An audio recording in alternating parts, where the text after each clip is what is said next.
అందరికీ నమస్కారం. నేను మీ రవితేజ. మీరు చూస్తున్నారు సిటీ డ్రైవ్ వరల్డ్.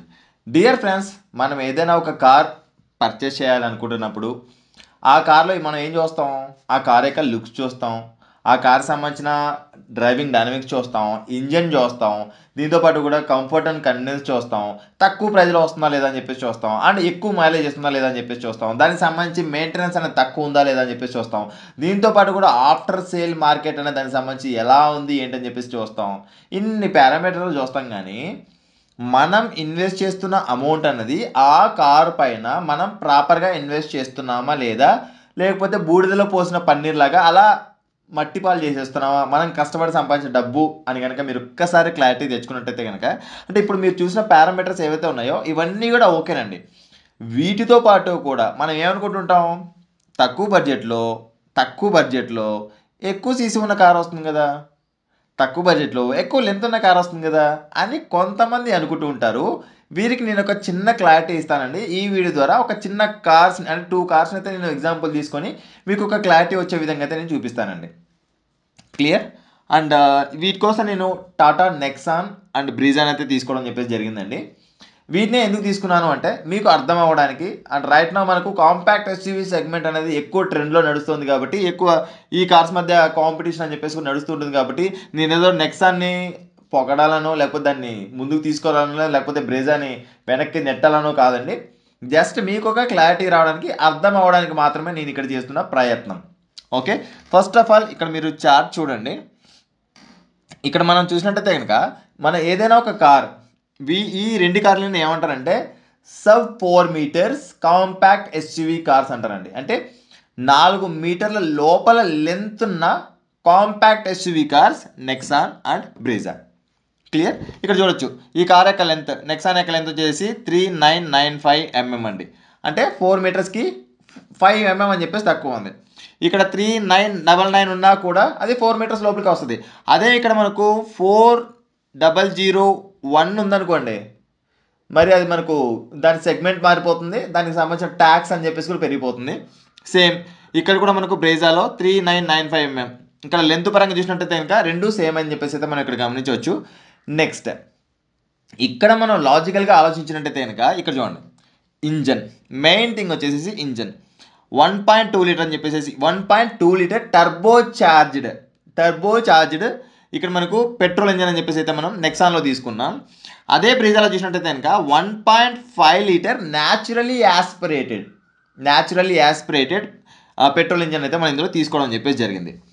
ఇక్కడ 1.2 లీటర్ పెట్రోల్ ఇంజన్ ఉండడం వల్ల దీనికి సంబంధించిన ట్యాక్స్ సెస్ ఏదైతే ఉందో 1% వస్తుంది. అదే 1.5 లీటర్ పెట్రోల్ ఇంజన్, అది న్యాచురల్ యాస్పిరేటెడా టర్బోనా ఏదైనా కానీ, దీనికి సెస్ అని చెప్పేసి 17% ఎక్స్ట్రా అని చెప్పేసి మనం పే చేయాలి. అంటే 16% అని చెప్పేసి నెక్సాన్ ఇంజన్ కంటే కూడా మనం ఈ ఇంజన్కి ఎక్కువ అమౌంట్ అని చెప్పేసి పే చేస్తున్నాం. ఇంజన్ ఇన్ సెన్స్ కార్ అని చెప్పేసి తీసుకోవచ్చు. ఏమంటే అది కంపెనీ చూసుకుంటుంది కదా, కంపెనీ పే చేస్తుంది కదా ట్యాక్స్ అని చెప్పేసి అనుకున్నట్లయితే కనుక, కంపెనీకి ఎవరు పే చేస్తారు? కార్ కొంటుంది మీరే కదా, కంపెనీ అలా లాస్కి అయితే చేసుకోదు కదా. అర్థమవుతుందా? నెక్స్ట్ ఓకే, ఇది మనకు 1.2 లీటర్ ఇంజనే కదా, అండర్ పవర్ ఉండాలి కదా. ఇది మనకు 1.5 లీటర్ కదా, ఎక్కువ పవర్ ఉండాలి కదా అని కూడా క్యాలిక్యులేట్ చేసి చూపించడానికి ఇక్కడ ఆల్రెడీ మీకు చార్ట్లో చూపించేసాను, డిస్ప్లే చేశాను, మీకు ఒక క్లారిటీ కూడా వచ్చేసి ఉంటుంది. పవర్ చూద్దామండి. పవర్ పరంగా చూసినట్టయితే కనుక నెక్సాన్లో 113.31 PS BHP అని చెప్పేసి అయితే మనకు నెక్సాన్లో పవర్ అని చెప్పేసి అయితే ప్రొడ్యూస్ చేయడం చెప్పి జరుగుతుంది. అదే బ్రీజాలో చూసినట్టయితే కనుక 103.26 BHP. ఇక్కడ పవర్ పరంగా చూసినట్లయితే కనుక 10 PS BHP అని చెప్పేసి అయితే మనకు పవర్ బ్రీజా తక్కువ అని చెప్పేసి ప్రొడ్యూస్ చేయడం జరుగుతుంది. అదే సరే పవర్ని పక్కన పెట్టేద్దాం, ఎక్కువ నేను స్పీడ్ వెళ్ళను పరిగెత్తించను అని కనుక అనుకుంటే ఘాట్ సెక్షన్కి వెళ్తాం కదా, అక్కడ మనకు టార్క్ అనేది అయితే అవసరం అవుతుంది కదా. ఆఫ్ రోడింగ్ చేయాల్సిన పరిస్థితి వచ్చింది అనుకోండి, అప్పుడు మనకు టార్క్ అనేది అవసరం అవుతుంది కదా. ఎక్కడైనా మడ్లో కార్ ఇరుక్కుపోతుంది, అప్పుడు మనకు టార్క్ అనేది అవసరం అవుతుంది కదా. క్లియర్?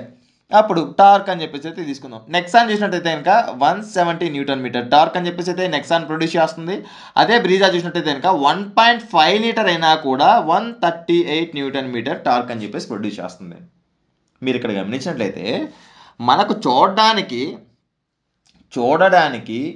గిల్టు నగని బయటకు పెట్టి గోల్డ్ ఎంతైతే, గోల్డ్ చాలా చిన్నగా ఉంటుంది, గిల్టు నగ చాలా పెద్దగా ఉంటుంది.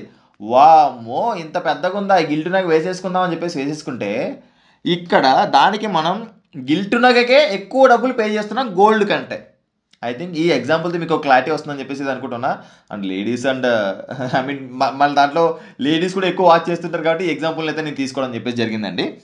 మీకు ఇక్కడ ఈ చార్ట్ ద్వారా మీకు క్లారిటీ వచ్చేసిందా అంటే ఒక విషయం గుర్తుంచుకోండి, కాంపాక్ట్ ఎస్యూవీ కార్ సెగ్మెంట్లో 1.5 లీటర్ ఇంజన్ పెట్రోల్లో కనిపించిందంటే దానికి సంబంధించిన ట్యాక్స్ అని చెప్పేసి 16% ఎక్కువ పే చేయాల్సి ఉంటుంది ఐదర్, లేదా దీంతోపాటు లెంత్ పరంగా చూసినట్టయితే 4000 mm లేదా 4 మీటర్ కంటే 1 mm ఎక్కువ ఉన్నా కూడా 1 mm మిల్లీమీటర్ ఎక్కువ ఉన్నా కూడా మనం దానికి సంబంధించిన సెస్ అని చెప్పేసి 17% పే చేయాల్సి ఉంటుందండి. క్లారిటీ వచ్చిందా? చలో ఇంకొక దీనికి సంబంధించి మనం ఎంత ఎక్కువ పే చేస్తున్నాం ఏంటని చెప్పేసి అయితే మీకు అర్థం అవడానికి ఇంకొక చార్ట్ని కూడా నేనైతే ప్రిపేర్ చేశానండి.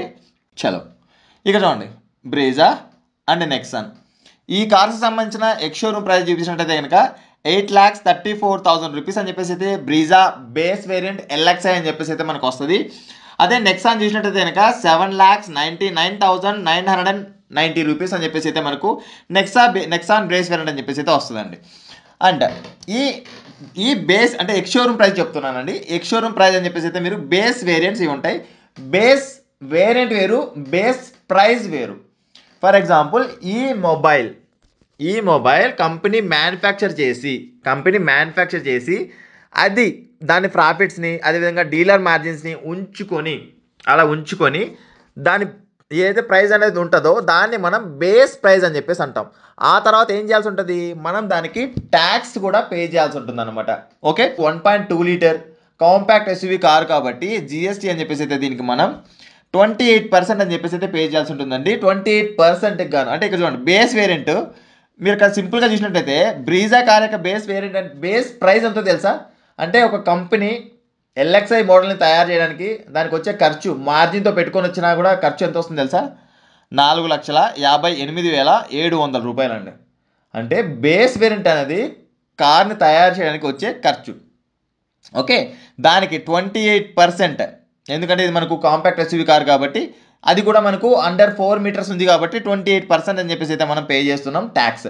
28% ట్యాక్స్ చూసినట్టయితే కనుక 2,33,000 2,33,520 రూపాయలు అని చెప్పేసి జిఎస్టీ పే చేస్తూ ఉన్నాం. క్లియర్? అండ్ నెక్స్ట్ సెస్ అని చెప్పేసి కూడా పే చేయాల్సి ఉంటుంది. ఇది మనకు 1.5 లీటర్ ఇంజన్ కాబట్టి దీనికి మనం సెస్ ఎంత పే చేస్తున్నాం? 17% సెస్ పే చేస్తున్నామండి. ఈ సెస్కి వచ్చిన అమౌంట్ ఎంత? 1,41,780 రూపీస్. ఇక్కడ మీరు క్లియర్గా నోటీస్ చేయాల్సింది ఏంటి అంటే ఇక్కడ చూడండి, నెక్సాన్కి ఏమో సెస్ 1% వచ్చింది, ఇక్కడేమో 17% వచ్చింది. అంటే ఇక్కడ మిగతా ఏదైతే అమౌంట్ ఉందో 73,392 రూపాయలు ఏదైతే ఉందో ఈ అమౌంట్ ఏదైతే ఉందో అండర్ పవర్ ఇంజన్కి 1.5 లీటర్ ఇంజన్ అని చెప్పేసి చెప్పుకొని అండర్ పవర్ ఉన్న ఇంజన్కి మీరు ఎక్స్ట్రా పే చేస్తున్న అమౌంట్ అని చెప్పేసి ఇది ఏంటి ఓన్లీ ఎక్స్ షోరూమ్ పరంగా మీరు ఎక్స్ట్రా పే చేస్తున్న అమౌంట్ ఎంత? 73,392 రూపీస్. పోనీ సేఫ్టీ పరంగా తీసుకుందామా? సేఫ్టీ పరంగా చూసినా కూడా మేబీ బ్రేజాకి 4 స్టార్ రేటింగ్ అండి, అది మనకు గ్లోబల్ సి ప్లాట్ఫామ్లోనే ఉంది అని చెప్పేసి చాలామంది అనుకుంటుంటారు. గ్లోబల్ సి ప్లాట్ఫామ్ కాదండి. మీరు ప్రీవియస్గా 2022లో మీరు సెర్చ్ చేసి ఉండొచ్చు దానికి సంబంధించి. దీనికి సంబంధించి అఫీషియల్గా ఎక్కడా కూడా ఇది గ్లోబల్ సి ప్లాట్ఫామ్ అని చెప్పేసి చెప్పలేదు. దట్ ఈస్ హాటాక్ ప్లాట్ఫామ్. నెక్సాన్ చూసినట్టయితే కనుక ఆల్రెడీ మనకు ప్రూవ్డ్ 5 స్టార్ రేటెడ్ కార్. ఇక్కడ నేను నెక్సాన్ కొనమని చెప్పేసి చెప్పట్లే, మీకు అర్థం అవడానికి మాత్రం నేను చెప్తూ ఉన్నాను. క్లియర్?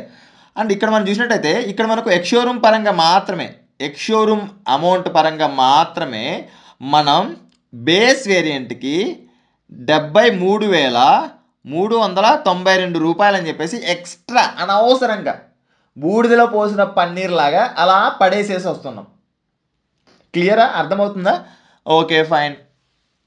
ఇది మనం పక్కన పెడితే నెక్స్ట్ ఈ ఎక్స్ షోరూమ్ ప్రైస్ పెరిగిందనుకోండి, ఆబ్వియస్లీ మనకు రోడ్ ట్యాక్స్ అయితే మనం పే చేయాల్సి ఉంది. అంటే 10 lakhs లోపల మనకు ఎక్స్ షోరూమ్ ప్రైస్ ఉంది కాబట్టి మనకు నార్మల్గా రోడ్ ట్యాక్స్ అన్ని వెహికల్స్ కూడా ఒకే విధంగా ఉంటుంది. నెక్స్ట్ ఏంటి, ఇన్సూరెన్స్లో కూడా మనం ట్యాక్స్ పే చేయాల్సి ఉంటుంది కదా. ఇన్సూరెన్స్ వాల్యూ అనేది కూడా మనం పెంచాల్సి ఉంటుంది కదా. ఇన్సూరెన్స్ వాల్యూ పెంచేస్తాం. ఇన్సూరెన్స్ వాల్యూ పెంచడం వల్ల అక్కడ కూడా మనకి 18% జిఎస్టీ అని చెప్పేసి పే చేయాలి కదా. అందులో కూడా మరి ట్యాక్స్ ఎక్స్ట్రా పే చేయాలి కదా. మీకు అర్థమవుతుందా? అంటే ఓవరాల్గా మనం 80,000 రూపీస్ వరకు కూడా బ్రీజా కార్కి ఎక్స్ట్రాగా, అంటే అనవసరంగా, ఇఫ్ ఇన్ కేస్ మీరు బ్రీజా కార్ కనుక కొనాలనుకుంటున్నట్లయితే 1.5 లీటర్ పెట్రోల్ ఇంజిన్ ఉండడం వల్ల, కేవలం 1.5 లీటర్ పెట్రోల్ ఇంజిన్ ఉండడం వల్ల దానికి మనం ₹1 దానికి ₹5 పెట్టేసి అయితే మనం కొంటున్నామండి. ₹1 నాణ్యాన్ని మనం ₹5 పెట్టేసి కొంటామా? కొనం కదా. ఇది మనకు ఇలా ఉంటుంది అనమాట. అంటే మీరు ఎప్పుడైనా గుర్తుపెట్టుకోండి, మీరు ఏదైనా ఒక కార్ పర్చేస్ చేస్తున్నారు అంటే ఆ కారు సంబంధించిన ఈ డీటెయిల్స్ అన్నీ కూడా మీ దగ్గర ఉన్నాయనుకోండి, మీరు మనీని చాలా ఈజీగా సేవ్ చేసుకోవచ్చు.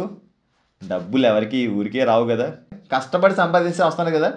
ఇక్కడ మనకు 80,000 రూపీస్ అంటే అదే 80,000 రూపీస్ మీరు ఫిక్స్డ్ డిపాజిట్ చేసుకొని మీ పిల్లలకో లేకపోతే మీ పేరు పైన మస్తుగా ఎంజాయ్ చేయొచ్చు కదా. ఇండియా మొత్తం ఒక రౌండ్ వేసుకొని రావచ్చు కదా 80,000 రూపీస్ మీరు సేవ్ చేసుకుంటే. మీరు ఒక చిన్న క్యాల్కులేషన్ మిస్ అయ్యారనుకోండి, ఇలా లక్షలు లక్షలు బూడిదలో పోసిన పన్నీర్ లాగైతే మీరు వేస్ట్ చేసుకోవాల్సిన పరిస్థితి వస్తుంది. ఐ థింక్ మీకు ఒక క్లారిటీ వచ్చిందని చెప్పేసి అయితే అనుకుంటున్నా ఈ వీడియో ద్వారా. అండ్ మీకు ఇంకా ఒక కార్ కొనాలనుకున్నప్పుడు ఎక్స్పర్ట్ కాల్ కన్సల్టేషన్ కనుక మీకు తీసుకోవాలి, ఒక కార్ని చూస్ చేసుకోలేకపోతున్నారు, ఏ కార్ కొనాలి, దానికి సంబంధించిన ఇంజన్ సంబంధించిన డీటెయిల్స్ ఏంటి, లేకపోతే ఇన్సూరెన్స్ని ఎలా తీసుకోవాలి, అండ్ ఏ వేరియంట్ చూస్ చేసుకోవాలి, మీకు ఏ కార్ సెట్ అవుతుంది, మీరు ఫస్ట్ టైం కార్ బై చేసినప్పుడు ఇలాంటి డౌట్స్ ఏమైనా ఉన్నట్లయితే ఇంకా కార్ రిలేటెడ్ మీకు ఎలాంటి డౌట్స్ ఉన్నా కూడా ఎక్స్పర్ట్ కాల్ కన్సల్టేషన్ కూడా మేము ప్రొవైడ్ చేస్తున్నామండి. దానికి సంబంధించిన డీటెయిల్స్ కూడా మీరు ఎక్కడైతే స్క్రీన్ పైన నోటీస్ చేయవచ్చు. ట్యాక్స్ రిలేటెడ్ ఈ వీడియో కనుక మీకు నచ్చినట్లయితే లైక్ చేయండి, అదేవిధంగా మీ ఫ్రెండ్స్ అండ్ ఫ్యామిలీ మెంబర్స్ కూడా షేర్ చేసుకోండి. And thanks for watching. Bye bye. Seat belt ధరించండి, హెల్మెట్ ధరించండి, సురక్షితంగా ప్రయాణించండి, అంబులెన్స్ దారి ఇవ్వడం మాత్రం మర్చిపోద్దు. Please don't drunk and drive. బోలో భారత్ మాతాకి జై.